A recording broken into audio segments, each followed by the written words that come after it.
Hello friends, आपका nursing digital में एक बार फिर से स्वागत है। फ्रेंड्स, जो आज का टॉपिक है वो है एबीजी एनालिसिस। एबीजी को कैसे रीड करना है।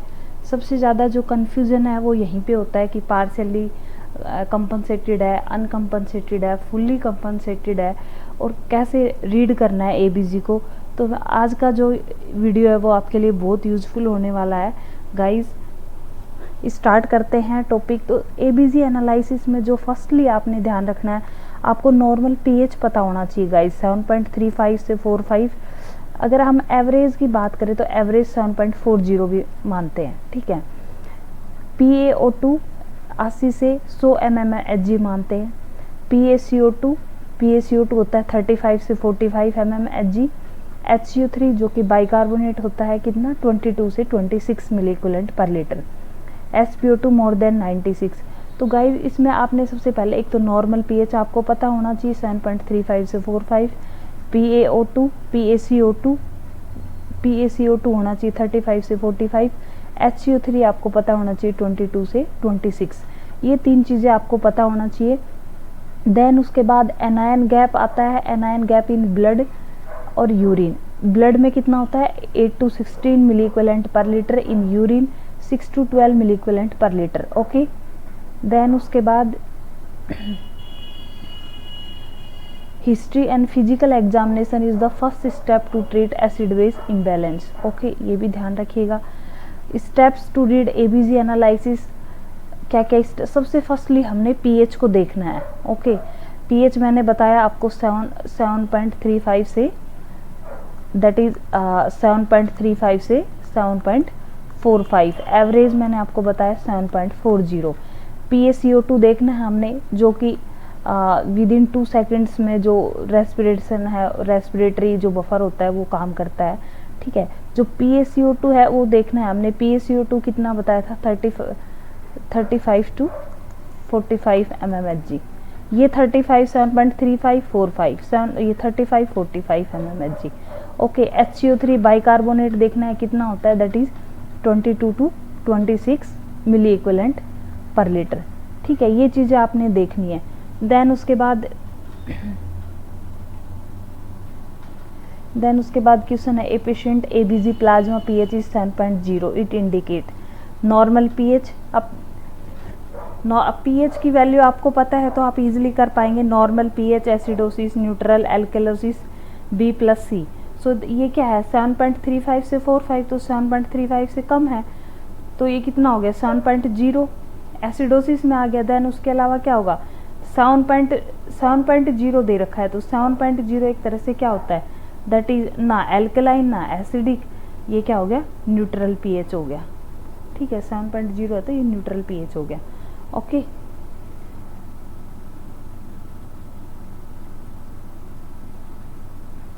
देन चलते हैं नेक्स्ट पेज में।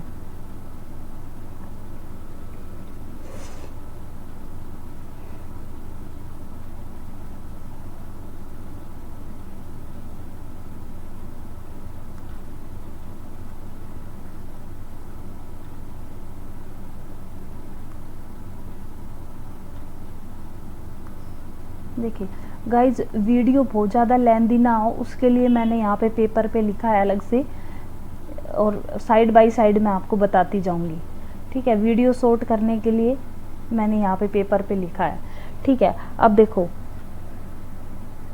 ये है एक क्वेश्चन है 7.20, PaCO2 35, HCO3 20, ठीक है। तो पीएच क्या है 7.20, 35 से 45 होता है, 7.35 से 45 होता है, तो उससे क्या है कम है, तो ये क्या हो गया एसिडिक में हो गया।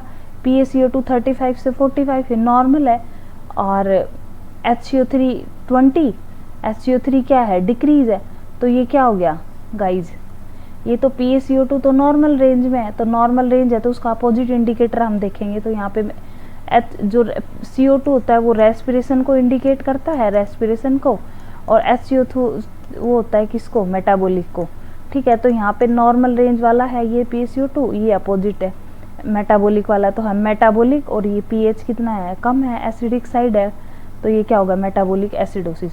अब इसमें ना मैं आपको कुछ रूल बताती हूँ, आप रूल ध्यान रखिएगा। रूल नंबर 1 की पीएच और PaCO2 move in same direction. PH भी सेम है, पीएच भी बढ़ा हुआ है, PaCO2 भी बढ़ा हुआ है सेम डायरेक्शन में, तो M से क्या हो जाएगा, इंडिकेट करता है M मेटाबॉलिक को, वो मेटाबॉलिक डिसऑर्डर की तरफ इंडिकेट करेगा। अब इफ पीएच और PaCO2 move in opposite direction, मतलब रिवर्स डायरेक्शन में कर रहा है कि पीएच इंक्रीज है, PaCO2 डिक्रीज है, सो वो क्या हो जाएगा, रिवर्स रेस्पिरेटरी डिसऑर्डर को इंडिकेट करेगा। अब वो पीएच पे डिपेंड करता है कि अगर पीएच कम हो तो एसिडोसिस हो जाएगा, पीएच ज़्यादा हो तो एल्कलोसिस होगा। ठीक है, एक चीज़ और ध्यान रखना है, इफ़ HCO3 नॉर्मल, या तो HCO3 हो या PaCO2 हो, दोनों HCO3 कितना होता है 22 to 26, PaCO2 35 to 45, अगर ये दोनों नॉर्मल रेंज में है तो दैट इज़ क्या हो जाएगा, अनकम्पनसेशन हो जाएगा।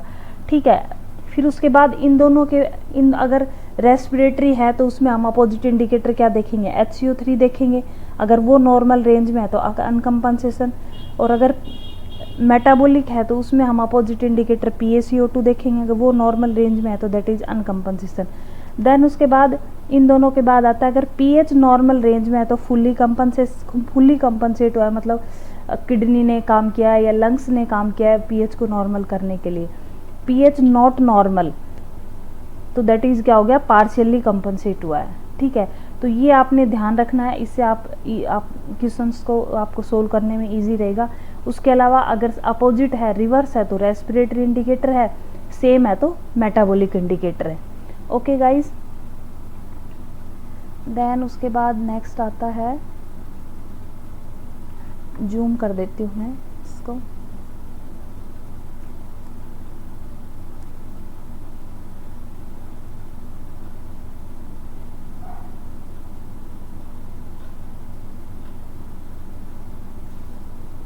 अब देखिए ये एक रिएक्शन है। देखो जब भी रेस्पिरेटरी एसिडोसिस है तो रेस्पिरेटरी एसिडोसिस में CO2 क्या होगा, इंक्रीज होगा।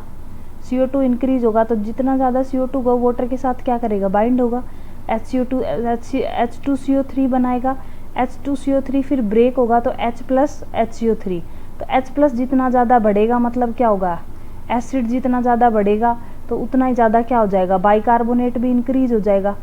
H प्लस आयन बढ़ेगा, एसिड बढ़ेगा तो क्या हो जाएगा, H प्लस आयन भी क्या हो जाएंगे, इंक्रीज हो जाएंगे। ठीक है, तो इसमें क्या होगा कि जो pH, आप देखा एग्जांपल देखते हैं कि जो pH है वो कितना है, 7.2 है, PaCO2 80 है और HCO3 क्या है, 30 है।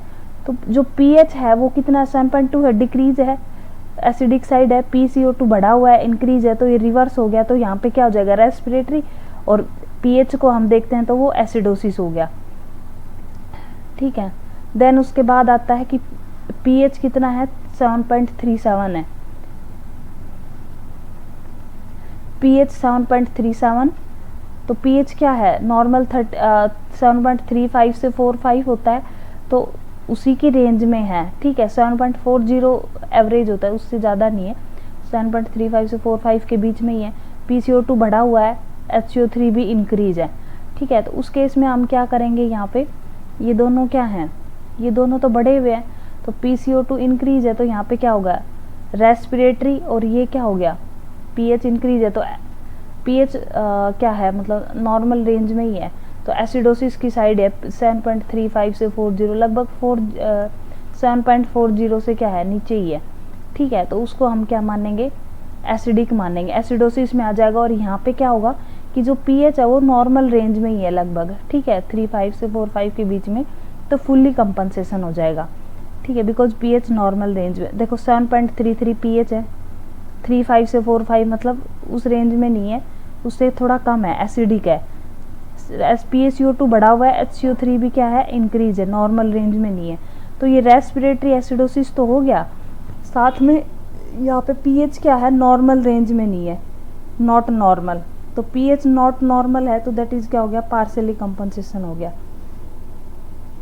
ठीक है, देन अगर रेस्पिरेटरी की बात करें तो रेस्पिरेशन में क्या हो जाएगा, एल्कलोसिस में, एसिडोसिस में CO2 बढ़ रहा था, यहाँ पे CO2 कम होगा बॉडी में, तो वाटर के साथ रिएक्शन भी, बाइंड भी कम होगा, CO2, H2CO3 भी कम होगा, एसिड भी कम होगा, बाइकार्बोनेट भी कम बनेगा, तो यहाँ पे क्या होगा, pH बढ़ जाएगा।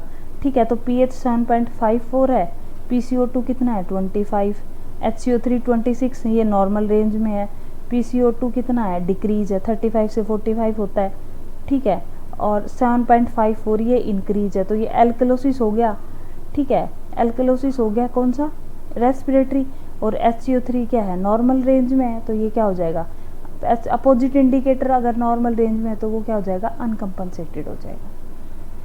ठीक है गाइज, समझ में आ रहा है आप लोगों को। नेक्स्ट चलते हैं, इसको मैं जूम कर देती हूँ।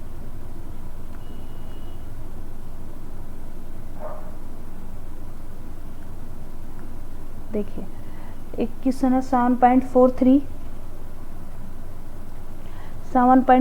है pH, ठीक है, तो 7.40 से उससे थोड़ा सा क्या हुआ है बढ़ा हुआ है, मतलब अगर 7.35 से 45 की रेंज में है, ठीक है, और 7 अगर pH अगर 7.40 से ज़्यादा है तो फिर हम उसको एल्कलोसिस ही मानते हैं, ठीक है। अब PaCO2 क्या है डिक्रीज है, HCO3 क्या है इंक्रीज है, PaCO2 28 है तो डिक्रीज है, तो यहाँ पे क्या हो जाएगा रेस्पिरेटरी एल्कलोसिस, और pH क्या है 35 से 45 की नॉर्मल रेंज में, तो फिर हम इसको मानेंगे फुल्ली कंपनसेटेड। pH तो उससे 35 से 45 की रेंज में है, बट 7.40 से ज़्यादा एवरेज से, तो हम इसको एल्कलोसिस में माना है, ठीक है, ये चीज़ आपने ध्यान रखना है। pH 7.56 इंक्रीज है, PaCO2 डिक्रीज है, HCO3 भी डिक्रीज है, तो यहाँ पे क्या होगा गाइज रेस्पिरेटरी एल्कलोसिस, और ये दोनों तो नॉर्मल रेंज में है नहीं, pH है वो नॉट नॉर्मल है, तो यहाँ पे क्या होगा पार्शियली कंपनसेटेड हो जाएगा। उसके बाद अलग बात करें, pH 7.23 है, PaCO2 38 है, और HCO3 कितना है 17 है। अब देखो pH तो क्या है डिक्रीज है, 7.35 से 45 से डिक्रीज है, और PaCO2 क्या है 35 से, ये तो नॉर्मल रेंज में है, HCO3 भी डिक्रीज है, तो यहाँ पे क्या हो जाएगा मेटाबॉलिक एसिडोसिस हो जाएगा, ये अब नॉर्मल रेंज में है, और एसिडोसिस, और उसके अलावा PaCO2 नॉर्मल रेंज में है, तो क्या होगा अनकम्पनसेटेड हो जाएगा अपोजिट इंडिकेटर, ठीक है। फिर pH इसमें 7.37 है, 35 से 45, ठीक है, तो मतलब नॉर्मल रेंज में, बट 40 से कम है तो हम उसको एसिडोसिस में ही मानते हैं, और PaCO2 33 है, तो ये क्या हो गया ये 33, और HCO3 कितना है डिक्रीज है, तो ये सेम है, तो क्या हो गया मेटाबॉलिक एसिडोसिस, और ये क्या होगा नॉर्मल रेंज में है, तो क्या होगा फुल्ली कंपनसेट, ठीक है। 7.28 डिक्रीज है, pH 31 ये भी डिक्रीज है, HCO3 भी डिक्रीज है, तो यहाँ पे क्या होगा HCO3 और ये सेम हो गया मेटाबॉलिक एसिडोसिस, और अगर pH है वो क्या है नॉर्मल नहीं है, तो पार्शियली कंपनसेट हो गया। उसके बाद नेक्स्ट चलते हैं, इसको जूम कर देती हूँ मैं।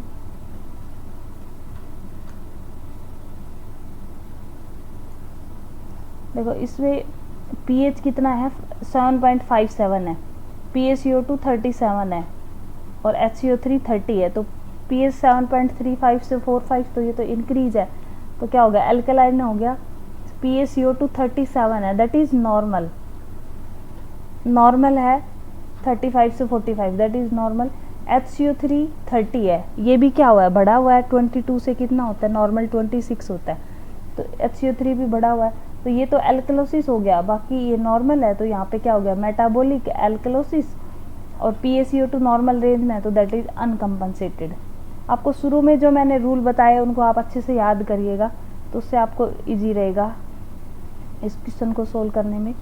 7.343 है, तो 7.35 से कितना होता है 45, तो ये क्या है 40 से, तो मतलब इसी की रेंज में है, 7.35 से 45 से कम ही है, ठीक है, बट 40 से ज़्यादा है, तो मैंने आपको बताया था कि उसको हम एल्कलोसिस में कंसिडर करते हैं, ठीक है। और PaCO2 भी बढ़ा हुआ है 35 से 45, HCO3 भी बढ़ा हुआ है, तो यहाँ पे क्या हो जाएगा मेटाबॉलिक एल्कलोसिस, साथ में क्या होगा नॉर्मल रेंज में है ये 7.35 से 45, तो फुल्ली कंपनसेट इसको कंसिडर करेंगे। देन उसके बाद पीएच कितना है यहाँ पे 7.52, PaCO2 48, HCO3 28। सो ये भी क्या है, एल्कलाइन है, बढ़ा हुआ है, 7.45 से ज़्यादा है 40 से। PaCO2 48 है 35 से 45, तो 45 से ज़्यादा है। देन ये 28 है, ये भी इंक्रीज है। सो यहाँ पे पीएच भी नॉर्मल रेंज में नहीं है, तो इसलिए यहाँ पे क्या हो जाएगा, मेटाबॉलिक एल्कलोसिस पार्शियली कंपनसेशन होगा, क्योंकि ये दोनों नॉर्मल रेंज में है नहीं, बचा पीएच में फिर नॉर्मल रेंज में नहीं है, तो हम उसी को कंसिडर करते हैं। देखो एक तो अपोजिट इंडिकेटर तो रहता ही है, PaCO2 और HCO3। अगर ये दोनों नॉर्मल रहे तो तब तो अनकम्पनसेशन हम सीधा सीधा कह ही सकते हैं, लेकिन अगर ये दोनों नहीं है तो फिर कौन बच गया, पीएच बच गया। तो पीएच या तो नॉर्मल या फिर नॉट नॉर्मल, इन दोनों में से ही है, तो फिर हम उसी के अकॉर्डिंग क्वेश्चंस इसका आंसर कर देंगे। तो पीएच मैंने आपको बताया 7.35 से 45, एवरेज 7.40 मानते हैं, PaCO2 35 से 45 mmHg, HCO3 22 to 26 milliequivalent per litre. ठीक है गाइज, होप सो आपको ये वीडियो यूजफुल रहा होगा, और अगर इसमें आपको कोई क्वेरीज है, कोई डाउट है तो आप कमेंट कर सकते हैं। तब तक आप बने रहिएगा, इसको बार बार वीडियो को 2 बार 3 बार आप देखेंगे, आपको समझ में आ जाएगा। मैंने वीडियो को शॉर्ट करने के लिए मैंने पेपर पे लिख के इस तरह से बताया आपको।